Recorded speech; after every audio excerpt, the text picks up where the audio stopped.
6 часов 50 минут, ребят. Я сегодня, конечно, поспать.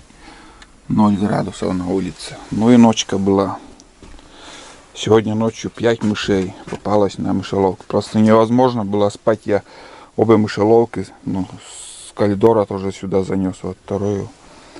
В основном вот здесь только хлоп и хлоп. Всю ночь они шуршали. 5 штук, ребят. Ё-моё. Откуда столько мышей появилось? Очень много. На улице свежий воздух. Морозный воздух такой. Туланчик. Тулан. Сегодня домой поедем. Вот вчерашняя кастрюля его, что я говорил. Ну, сейчас перед отъездом, смотрите, сосулька еще длиннее стала. Почему здесь она? Обычно над трубой там сосульки висят. Вот. Сегодня перед отъездом я спилю вот эти дрова. Уберу чуть в сторону мангал. Эти поленья тоже туда сложу. Чтобы, если что, на буранье, если я приеду, чтобы я мог разворачиваться тут. Вокруг избы. Но дровышки сырые у меня тут еще останутся. Ну и здесь. Это на всякий случай, если я приду пешком в ноябре. В ноябре, в декабре. Возможно. Я не знаю.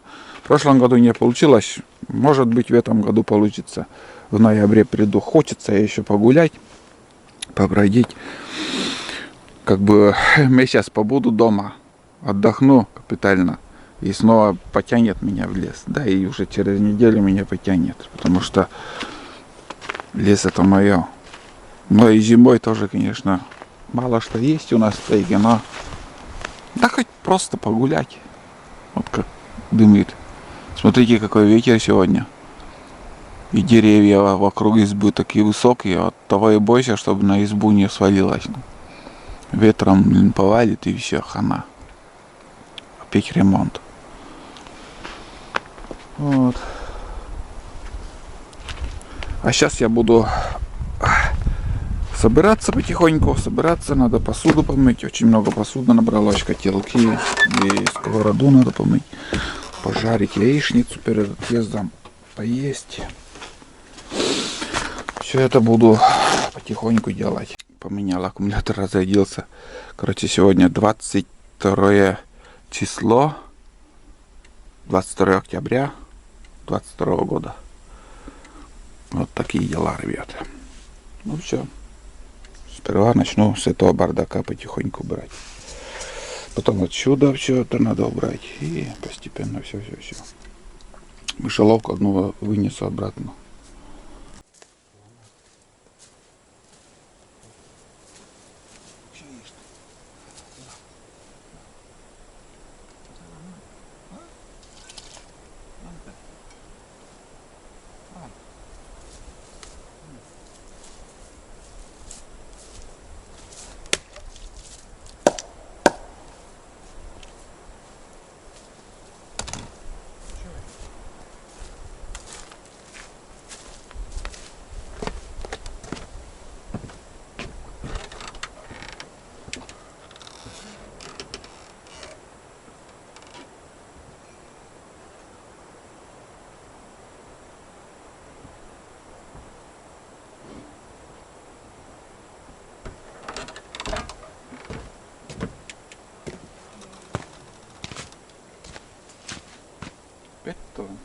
Пет дешев.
решил еще в тайге побродить. Пустой рюкзак и все. Ничего не взял. Даже собаку. Собака в будке лежит. Ну где-то час. Ну минут 30 уже, наверное, иду. Еще 30 буду идти по такому ельнику. Знаете, вот здесь я видел несколько рябчиков, куда-то ушли. Ни одного нету сейчас. Вообще тишина. Или к реке они спустились, или же еще куда-то переход сделали. Не знаю. Надеялся, что без собаки тут хоть постреляю. Такая небольшая старица, типа. Ну дальше там река. Туда уже лезть не стану, потому что вон в каких сапогах я. Даже болотные сапоги не стала делать, потому что в них мне еще надо плыть до дома. Если сейчас оно цереет, будет холодно. Это уже, когда буду уже выходить из избы, я одену. Вот. Ну нету, так нету, что поделаешь. Пойду обратно. Штук 4 рябчика тут в этих местах видел. Ушли, видать, куда-то. Ладно, будем закрывать охоту. Че? Какой толк? Или где-то сидят просто.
вот, ребят, все как положено, с когтями.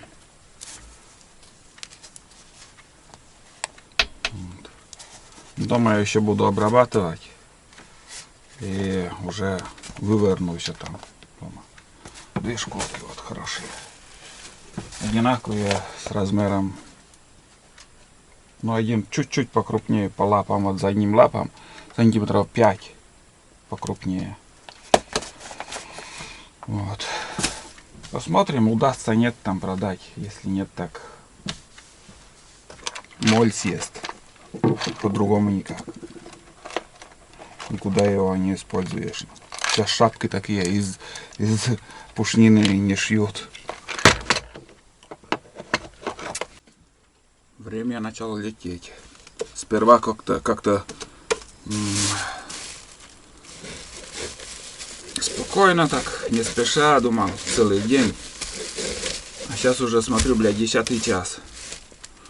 Так что сейчас я позавтракаю. Ну, завтрак, обед, это все вместе будет. Пожарил 3 яйца.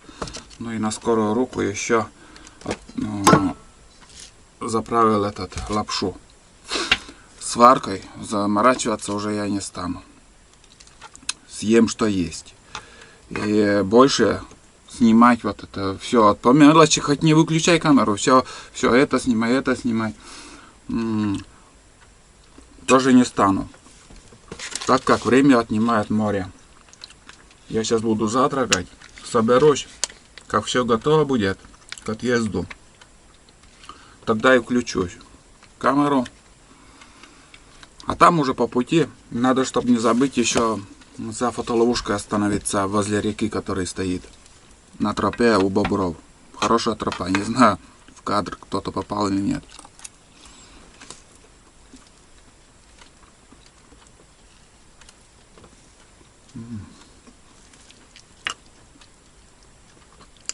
Вкусно.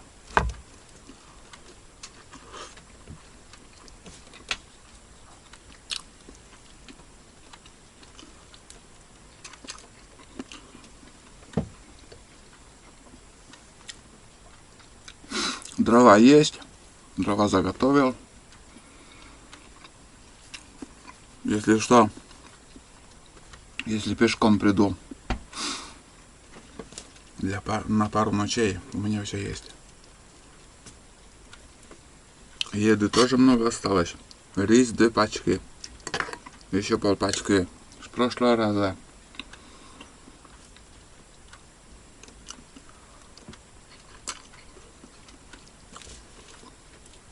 Светильник оставляю. Гелевый аккумулятор забираю.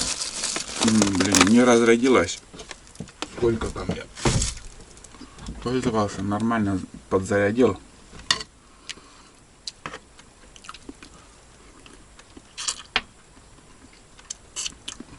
Вот. Одним словом, ребят, я завтракаю. Чуть позже включусь. В печи осталось чуть-чуть угли. Мелкие-мелкие. Пожароопасно, все безопасно. Тут все убрал. Мышеловку оставлю настороженным. Пусть одно хоть не поймает. Сегодня ночью, как говорил, 5 штук. Здесь 4. И вот тут стояла вот вторая мышеловка и еще одна. Ну что сказать. Спасибо этому дому. Пойдем к другому дому. Дрова для растопки есть. Все есть, как обычно. Вот тут гора дров. Топор тоже есть, на всякий случай. Если кто-то, путник придет. Ну, немножко приоткрытым оставлю. Вот так. Ну, все, наверное. Я уже вещи все перетащил в лодке. Тулан даже не выходил еще с будки. Пошли, Мунам горта. Короче, здесь территорию тоже уже убрать не стал, эти опилки. Уберу весной. Приедем весной, обязательно уберем. И кроме этого, еще если получится, я, ну, посмотрим. Может, зимой еще будут походы. Но не обещаю ничего, ребят, потому что бесполезно заранее обещать. В прошлом году ничего не получилось. Ни зимой, ни к весне по насту. Ничего не... Ну, один раз только приходил с ночевкой. А на буране уже ничего не получилось. Так, давай, Тулан, пошли. Спасибо, изба. Все было классно. Было тепло. Было тепло, уютно. Мыши только вот сильно беспокоили. Вон там на чурке я оставлял мыло. И Сойка это мыло утащила. Короче, мыло надо привезти. Новое мыло. Вот. В бане там одно старое мыло, если что, осталось. Вот такие дела. Ну, до новых встреч, изба. Пока-пока. Давай, Тулан, пошли. Пошли, мана. Лак. Выходи. Что-то сегодня вообще он вялый. Ой, Ерсек Кутама. Не может ходить даже. Устал бы долго. Вот передняя лапа у него что-то, вот передняя правая лапа. Уже летом. Это у него, вот когда шишки собирал, у него с этого похода проблема с правой лапой. Да. Вот, видите, не может наступать. Но он очень много ходил. Сейчас беда. Ничего, отлежится дома. Все нормально будет. Вот такой поход, ребят. До свидания. Вторая изба. Пошли вперед. Смотрите, ребят, как сильно я одет. Прям идти не могу. Шевелиться даже не могу. Но на лодке эта одежда не помешает. Сегодня ветер. Сейчас с таежной тайги выедем. Там на большой реке вообще штормит, наверное. Но на улице чуть-чуть потеплело, потому что вот снег потихоньку видно, как немножко натает. Вот. +2, наверное, но вчера холоднее было. Сейчас, ребята, один момент покажу. Я здесь за эти дни немало ходил по этой тропинке к реке и не замечал. А сейчас я вам покажу, что я там увидел. Вот Тулан тоже прошел. Смотрите, прямо на тропинке гнездо. Я не знаю, у какой птицы вот тут гнездо. Вот как на кустике вот шиповника сделано. И там у бедолаги яйца. Яйца вот. Две штуки. На одну я случайно разбил, а вторая целая еще вот. Видите, как выходит. А я показываю к тому, что я в этом сезоне, как вы видели, очень мало рябчиков и дичи мало. Не так, как должно быть. Потому что, ребят, весна была, начало лета было холодное. Дождливая, холодная. Не помню уже, на холода, наверное, были. Неправильная весна уже несколько лет. Это в апреле идет лед, когда должна быть еще в начале мая лед идти, а уже в апреле уходит лед.